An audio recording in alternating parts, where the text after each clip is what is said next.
Unya mga bata, sa ikaupat nga adlaw miingon ang Dios, mutungha sa kalangitan ang mga butang nga may kahayag nga mulain sa adlaw gikan sa gabii ug mahimong ilhanan sa pagsugod sa mga panahon, mga tuig ug mga adlaw.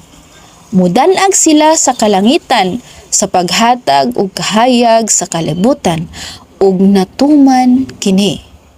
Busa, nahimo ang duha kadagkong mga butang nga may kahayag. Ang mas dako mao ang adlaw nga mohatag og kahayag kung adlaw mga bata. Ug ang gamay mao ang bulan nga mohatag og kahayag kun gabii. Ug nahimo usab ang mga bituon. Gipahimutang sa Dios kini mga bata sa kalangitan sa paghatag og kahayag sa kalibutan kun adlaw ug gabii ug paglain sa adlaw gikan sa gabii ug nakita sa Dios nga maayo ang iyang gibuhat mga bata. Miabot ang kagabhion ug unya ang kabuntagon. Mao kadto ang ikaupat nga adlaw. Sa gani ang gibuhat sa Ginoo mga bata sa ikaupat nga adlaw. Yes. Kun ang dako ingon siya mga bata, ang dako nga mga butang nga makahatag og kahayag sa kalibutan mao ang adlaw. Ug sa gabii na pod mga bata unsa ganito? Yes, mao ang bulan ug ang mga bituon.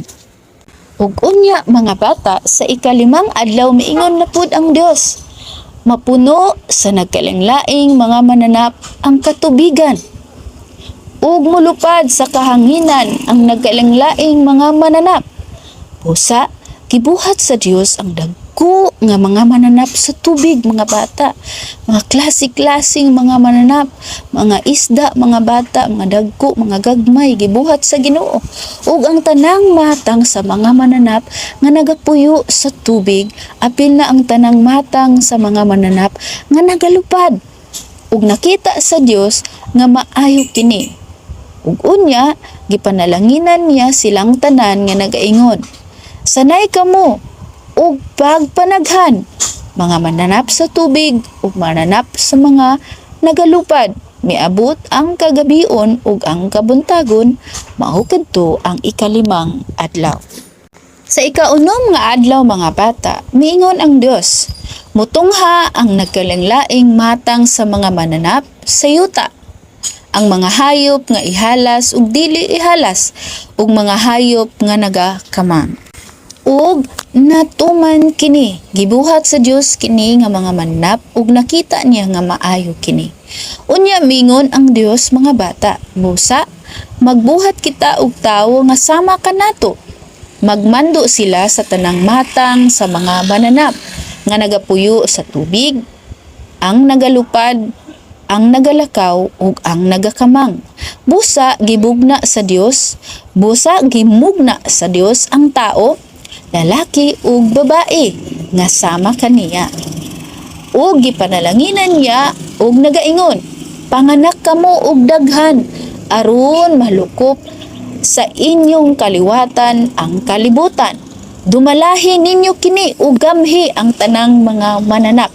Ug unya mga bata miingon ang Dios, gihatag ko kaninyo ang tanang mga tanom nga adunay liso ug tanang bunga sa mga kahoy ingon nga inyong pagkaon. Ug gihatag ko usab sa tanang mga mananap ang tanang lunhang tanom ingon ang ilang pag-ingon man aron mahimo nilang pagkaon. Ug natuman kini mga bata, gilantaw sa Dios ang tanan niyang gibuhat ug nakita nga maayo kini. Umiabot ang kagabion ug unya ang kabuntagon, mao kadto ang ikaunom nga adlaw. Nahuman na bugna sa Dios ang kalangitan ug kalibutan mga bata sa ikaunom nga adlaw. Yes, mga bata, nahuman sa Ginoo pagbuhat ang kalibutan sa ikaunom nga adlaw. Gipanalanginan niya ang ikapito nga adlaw ug giisip niya kini nga usa ka pinasahi nga adlaw. Tungod kay niining adlaw, may pahulay siya human niya pagmugna sa tanan. Mao kadto ang sugilanon mahitungod sa pagmugna sa kalibutan ug sa kalangitan. God bless you, kids!